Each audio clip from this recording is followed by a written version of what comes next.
Chapter 24. The Banu Nadir Campaign. The Banu Nadir, one of the 3 Jewish tribes in Medina and living in fortresses half a day's distance from the city, possessed vast date gardens and were mostly occupied with agriculture. They had established a position of superiority in relation to the other Jewish tribes.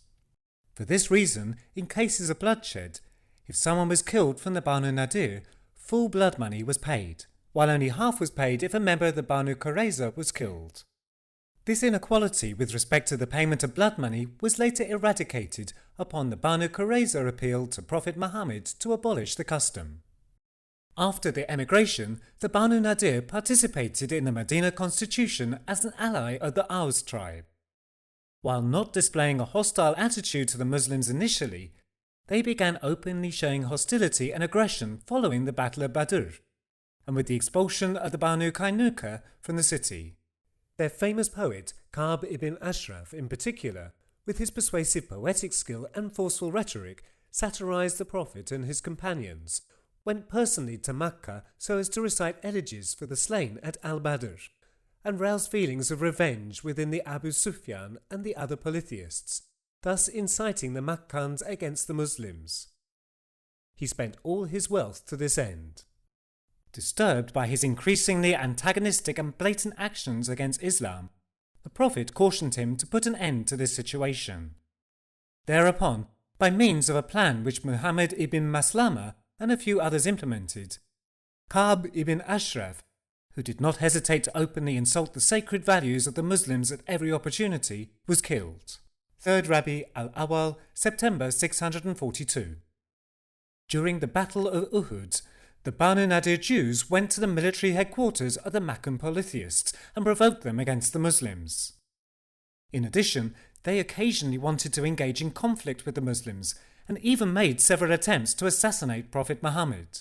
Notwithstanding the Prophet's warning them to abide by the terms of the treaty, his appeals were left unanswered.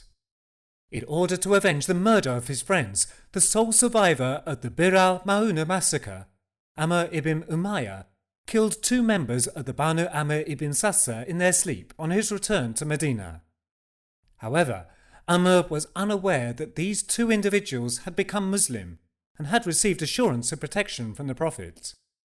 The Prophet was extremely saddened by the death of these people he had taken under his protection, and declared that Amr would pay the blood money for the 2 he inadvertently killed. As per the conditions of the Medina constitution, the Prophet went to the Banu Nadir to ask them to share in the blood money, taking Abu Bakr, Umar and Ali with him. While the Banu Nadir welcomed them, they simultaneously tried to kill them by releasing a boulder from the roof under which they sat. Becoming aware of this situation, the Prophet took his companions and left, returning to the city. It is also reported that the Banu Nadir made other plans to assassinate the Prophet, based on proposals they received from the Quraysh. With the Banu Nadir's violation of the terms of the Medina constitution, the Prophet sent word to them, asking them to leave the city within 10 days. While the Banu Nadir had begun preparations to leave, Abdullah ibn Ubay dissuaded them, assuring them of his help. As such, besieging them, the Prophet invited them to come to an understanding. 4th Rabi al-Awwal. At first putting up a resistance, an ensuing 15-day siege led the Jews to later consent to leaving the city, with their women and children, as well as a convoy of 600 camels loaded with their possessions.